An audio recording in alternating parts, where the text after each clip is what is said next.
It took me 3 tries to make one recipe out of this book. 3. The first 2 times it did not rise. And I want to be clear before we go any further. That was not the book's fault. That was all on me. This is Mooncakes and Milk Bread by Kristina Cho. It won 2 James Beard Awards. It is the first cookbook to focus entirely on Chinese bakeries and cafes. And the question I want to actually answer is not whether it's good, because obviously it is. The question is whether a book like this, that's this beautiful, is usable if you're not already a baker. Because I certainly am not. And that answer is going to cost the book points it might not deserve. Let's get into it. If you are new here, I score every book the same way. Every recipe gets 2 numbers. The first is the outcome, which is just taste 1 to 10. Did this thing actually deliver? The second is CPR, which stands for cussing per recipe. That is my difficulty scale. A 1 means it basically made itself. A 10 means I was swearing at the bowl. High CPR is not automatically bad. Some of the best foods I make are a 9 on the cuss meter. But you deserve to know what you are signing up for before you start. Then the book gets its own score for everything that is not food. Writing, photography, how well it teaches you. Recipes are 70% of the final number. The book is 30. Full math at the end. 2 recipes this time, so a smaller test than usual, which means each one carries more weight in that final number. Fair warning.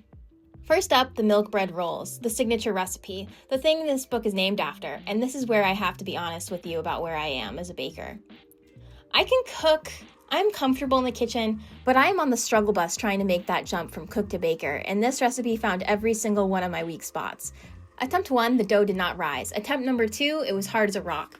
I do not know exactly what I did wrong, and that's the frustrating part of being new at this. You do not know what you do not know. Attempt number 3, it rose, and I made rolls that were delicious. Soft, rich, that pull-apart tenderness that makes milk bread what it is. Mine came out a little dense, and I want to say this clearly because it matters for how you hear the score. That was my baking, not her recipe. The instructions were sound, I was the variable. CPR of 4 because of the retries, and dough is a patience test. Outcome, an 8. And I want to explain that number because I could talk myself into a 9. My rule is that outcome scores what actually came out of my oven, not what the recipe is capable of. I hold every book to that. When a recipe is better than what I made, that gap still shows up in the score because you are watching to find out what happens when a normal person cooks this, not what happens in a test kitchen. So an 8. What I ate was dense. What she probably wrote is probably a 10. Next, the bacon and kale potstickers. These were restaurant quality. I did not use that phrase loosely. I had a friend over while I was making them, and she actually complained about how good they were while she went in for seconds. That is the review right here. That is the whole review. The filling is the star. It is so good that after we finished the potstickers, we crisped up the leftover filling in a pan and ate it straight out of the bowl without the wrapper. No dipping sauce, no ceremony. I didn't think bacon and kale should be in a potsticker, and yet CPR of 4, but for a completely different reason than the milk bread. These are not difficult. Nothing here is technically hard. They are just so time consuming.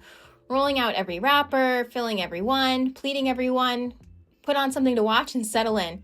Outcome, a 9. So let's talk about the book itself because this is a special one. To understand what makes it work, you have to know who wrote it. Kristina Cho grew up in Cleveland in her family's Chinese-American restaurant, surrounded by good cooks before she ever cooked. She started baking on her own at 13. Then she went and got a degree in architecture from the University of Cincinnati and worked in architecture and interior design, baking on the side to decompress from the job.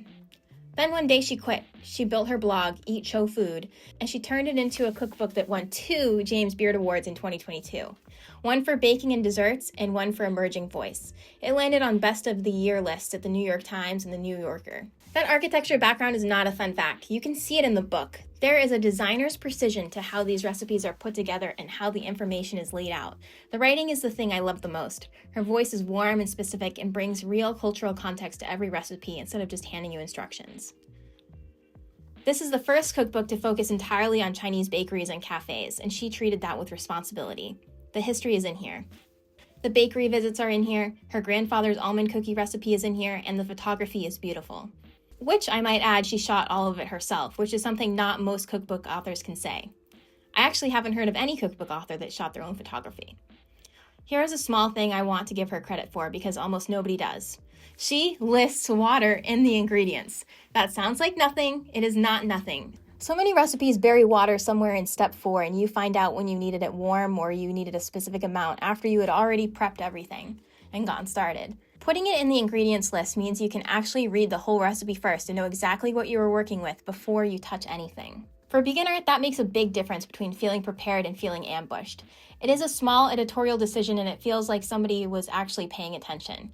Here is my one critique, and it is a critique from where I am standing, not a flaw in the book. For someone who has absolutely no clue what they're doing with dough, I wanted more pictures, not beauty shots. There are plenty of those. I just needed more process shots. She explains things really well in her words. I just found myself overwhelmed and wishing I had more pictures to compare mine against. If you're already a confident baker, that will not be an issue for you. But if you are where I am, know that going in.